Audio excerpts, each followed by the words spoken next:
जिगुथि मुंख्लं अन्थाइगोरा बड'सा बिथांनि गोसोखांथियाव नैबे बादायलायनायखौ खाग्राबारियाव दिनै खुंनाया 19 बोसोरानो जाबाय। दा जोबोद गाजा गोमजायै बेखौ खुंनाय जायो आरो दिनैबो गाजा गोमजायैनो जादों। दा बेयाव बेखेवगिरि महरै बिटिआरनि मानगोनां चिफ प्रमद बर' बिथाङा फैनाय खोथामोन, नाथाय बिथाङा माखासे हाबाफारि लानानै गुजरातआव थांनायनि थाखाय फैनो हायाखै।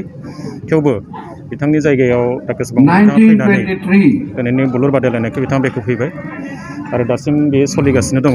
पाठशाला आरो एएसएबि आसाम स्टेट इलेक्ट्रिसिटि बोर्ड बेनि गेजेराव फाइनाल खेला जोबोद गाजा गोमजायै जागासिनो दङ। जोङो दाबो बुंनो हाया बबे मोनसे टीमा बेयाव देरहागोन, जों जोबजासिम नायनांगोन।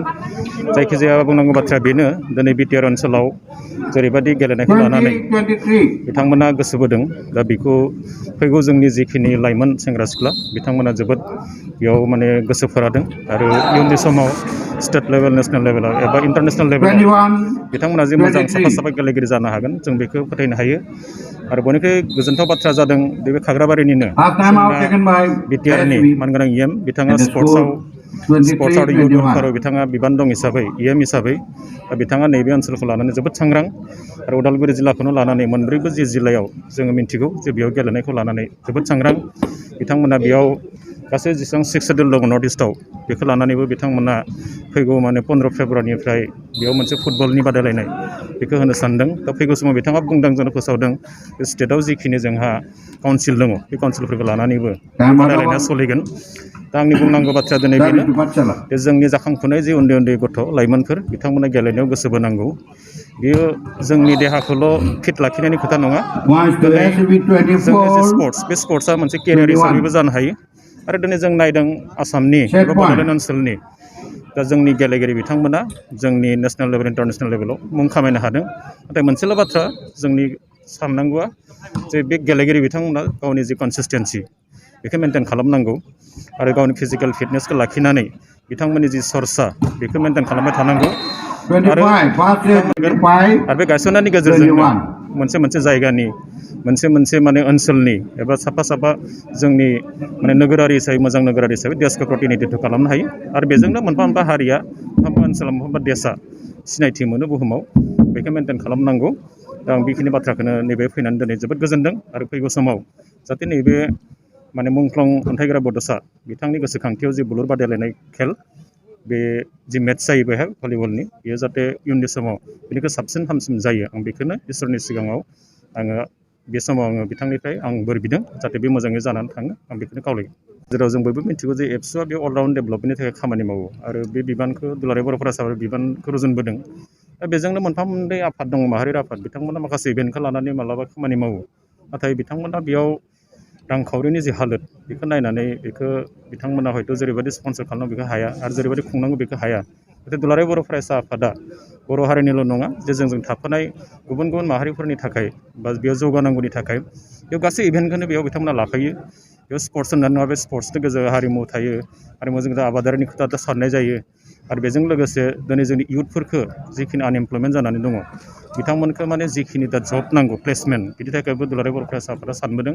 दा दिनै जोङो नायदों जे देश मोनसेयाव गावनि सिनायथि बा गावनि थामोनथा एबा गावनि जिखिनि माने बे इयुथफोर दङ बिथांमोनखौ जोङो जुदि केरियारनि मोनसे बाहागो हिसाबै एबा नै स्पर्ट्सनि गेजेरजों जिहेथु मोनफा मोनफा माने देशा जिहेतु प्रतिनिधित्व खालामनो हायो बा बिजों सिनायथि मोनो, दा बेखौ दुलाराय बर' फरायसा आफादा गावनिनो माने बिराद मावनो गोनां मोनसे एजेन्डा हिसाबै बेखौ मावबोबाय थादों। आरो दुलाराय बर' फरायसा आफादाबो जेरै सानदों बिदि हायाखै, खारन बेयाव अनेक माने रां राशिनि बेयाव बाथ्रा फैयो। दा बे हिसाबै इनफ्रास्ट्राक्सारा जोंनि आसामाव बा बड'लेण्ड ओनसोलाव जोबोद दुरबल। दा बेखौ मोजां इनफ्रास्ट्राक्सार खालामनांगौ जायोबा बिटिआरल' नङा, आसामजों लोगोसे भारत सरकारा बेयाव नोजोर बोनांगोन। आरो आथिखालाव जों नरेन्द्र मदिनि जे सरकार बेखौ नोजोर बोनाय नुदों आरो जोंनि बिटिआर ओनसोलावबो बेखौ नोजोर बोनाय जादों। आरो जोंनि गोदानै गायसनजानाय जे बर' कसारि वेलफेयार अट'नमास काउन्सिल, जोंबो बेयाव जोंहाबो मोनसे डिपार्टमेन्ट दङ, स्पर्ट्स एन्ड इयुथ वेलफेयार। दा बेनि गेजेरजों जोंबो माखासे हाबाफारि लानानै खामानि मावनो थाखाय सिगांदों।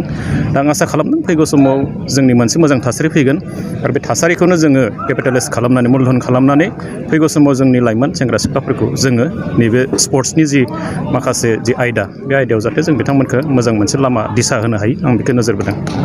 बिटिआर हालाम लाइमोनफोरनि थाखाय मोनसे गोजोनथाव खौरां लानानै फैदों। ट्रान्सफर्म रुरेल इन्डिया फाउन्डेसन एनजिअनि गेजेरजों बिटिआर डेभेलपमेन्ट फेल'शिपआ मोनसे बिटिआरआव बेकार जेंनाखौ सुस्रांनो फेल'शिप प्रग्रामनि थाखाय अनलाइन सोलिगासिनो दं।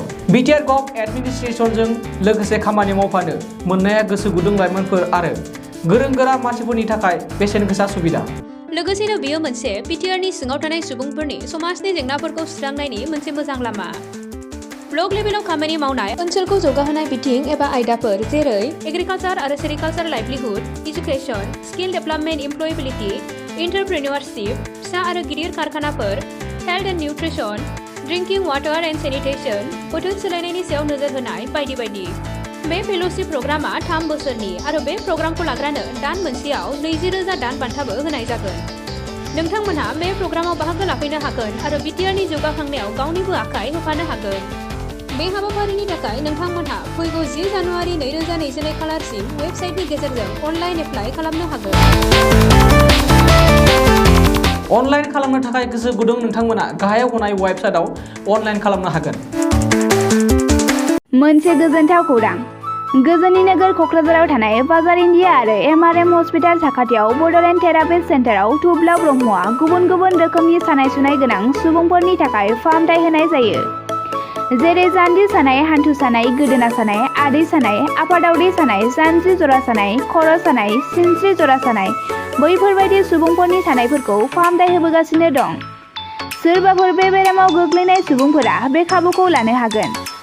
गोबां मिन्थिनो थाखाय नैबे जानबुं नङाव फन खालाम 9974030738।